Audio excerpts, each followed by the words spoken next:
What's up, everybody? This is Joe, aka The Dentist, and I'm bringing you a special treat today. This is a domination game on Summit against a very famous team. This is actually against Team EnVyUs. So if you follow the competitive scene whatsoever, you'll know that Team EnVyUs is one of the top teams in the MLG circuit today. They placed 4th at MLG Dallas. And this was just a random team scrim, which I was with Ether, who's a friend of mine, Midget King, who you guys probably know from New Breed and from following Doc's channel, and we actually picked up RA Noob right before we got in this. So I scrim with Ether and Midget a lot. They pick me up randomly, and we do team scrims. You know, we'll just post them on GB forums and ask for team scrims, and we usually get them. Obviously we get them, but. So we did this night. I think this was like a Thursday night or something. I'm not even sure. But we got a message. Ether got a message from StainV, and he goes, "Hey, isn't this the StainV? Isn't that the guy from EnVyUs?" And we're like, "Yeah." He's like, "Well, he just sent me a message asking for team scrim." And I was like, "Whoa, really? Like, okay, so let's do it." So we're not a team. We just play together, you know, we're just a group of friends who just play together and have fun, and that was a ridiculous shot, and I got extremely lucky. But we just play together randomly, you know, we're not a team, we don't practice, we don't have strategies, anything like that, so I think we did pretty well, all things considered. We ended up, we do lose, obviously, and we ended up playing 3 matches against them. We played this one, Domination on Summit. We played Domination on Villa, and we played Domination on Firing Range. And holy 2-piece, Batman. Actually, 3-piece. I don't know how that 2-piece happened. I think they got damaged from the grenade, and I was able to pick that up. But, wow, pretty lucky. So, anyway, good tip here. Don't stand in front of a window when playing professional players because you will get shot. But, anyway, we actually held our own, I thought, pretty well for just a couple of random guys. And I'm not sure, you know, how hard they were trying.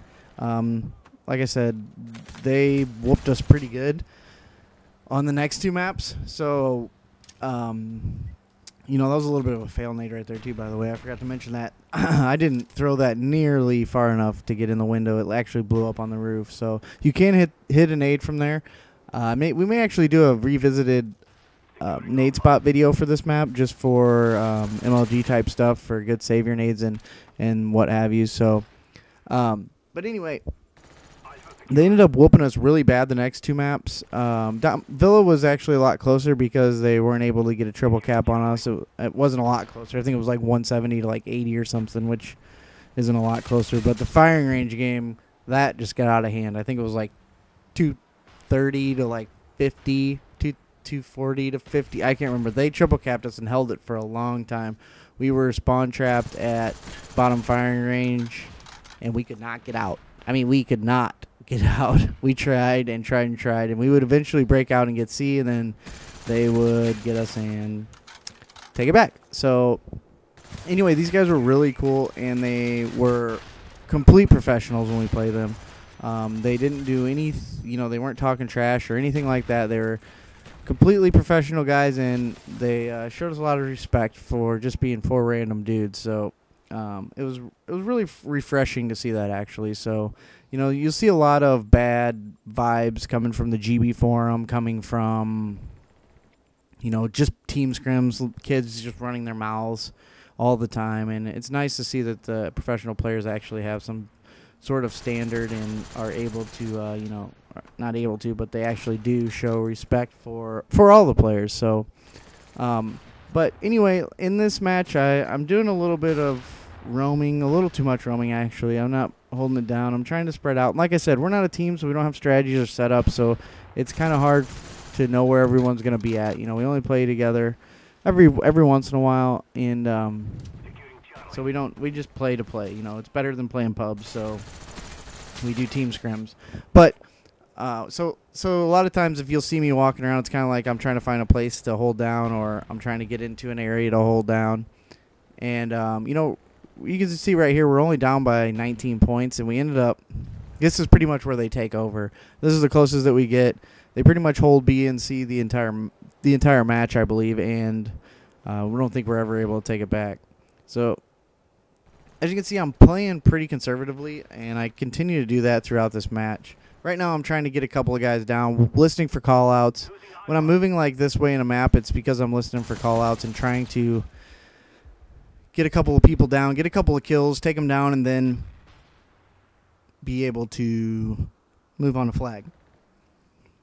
So right here, I'm kind of sitting here waiting to catch some respawns, and I see this guy right here, and I'm going to go ahead and move in here and pick him up, and then I'm going to try to start moving towards the flag. I almost get killed by his martyrdom right there, and I get a call out that they're B stairs and gold. So I'm trying to get out of B stairs so I don't get shot right here, and I'm kind of waiting for this guy just in case he pokes his head out, but he doesn't.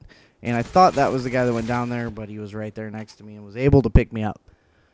So, what else can I say about this match? Really, I think we did pretty good. We didn't do terrible. I mean, not as bad as the next two maps ended up showing. Like, so if you guys want to see the Villa game, oh, I want to talk about this too right here. This was a good spot that I learned. I haven't seen many people use that. He was up on the railing, and you're able to look right into that steam room, and you're able to see anyone coming out of steam towards that walkway. And he made a great play because I threw a stun. I was going to try to stun and get out of there because I knew he had the upper hand on me, and he was already moved in on me, and I couldn't. The stun missed him. I threw it over his head. So, but if you guys want to see the next match of this, I can post it. They actually posted both of these games on their channel. They posted 2 out of 3. I guess they didn't post a firing range game because it was that freaking terrible. We did that bad. And pro stun yourself. But they did a listen in series for this, so you guys should definitely check that out. Head over to their channel. I'll link it in the description. Check it out so that you guys can listen to their comment or their in-game chatter. It is phenomenal. It's really ridiculous how well they communicate, and it is nothing but non-stop call-outs. So they are really good professional team, and it was a cool experience. I'm really glad that we did it. I learned a lot, and I went back and I watched this tape a lot just to see, kind of how they were set up and what they were doing. And right there, I heard that guy climb up, but couldn't turn on him fast enough, and I was already weak, and he was able to put me down pretty easy. But like I said, I learned a lot from this, and it was a pretty cool experience because I'm pretty sure if you go on their website, I haven't checked this out before, but I was talking to some of the guys I put with, but apparently they will charge for this type of thing. Like, they will come into your room and do a 4v4 scrim with you and be on your team or be on the other team and scrim against you for a fee. So I guess we got something for free, kind of. But it was still it was really cool. It's a cool experience, cool learning experience, and I'm glad that we got to do this. So we just got lucky, but maybe it'll happen again someday. Like I said, if you want to see the Villa one, let me know. It's not as exciting because it's pretty much me just running to my death the entire game. I did not do very well. I was like 8-17 or something. But if you guys want to see it, I'll definitely post it up for my vantage point so you can see their setups and how they were able to control, at least me, for the most part. So I do have another spawn shop coming up for you guys. It's going to be Hanoi CTF. I'm working on that as we speak. It's taking a little bit longer because I haven't had that many gameplays to break down from that map. Not any gameplays where we did well, where I'm able to show that we, show the routes that you want to take. So I got a couple of gameplays. I should have that up shortly, hopefully before this weekend. But if not, it'll be up next week sometime. And thanks for watching, guys. Leave a comment. Thumbs it up, thumbs it down. Subscribe. Do what you got to do. Thanks for watching. By the way, hit me up on Twitter if you guys want to get in some team scrim sometime. I_am_the dentist. Talk to you guys on the next one. Later.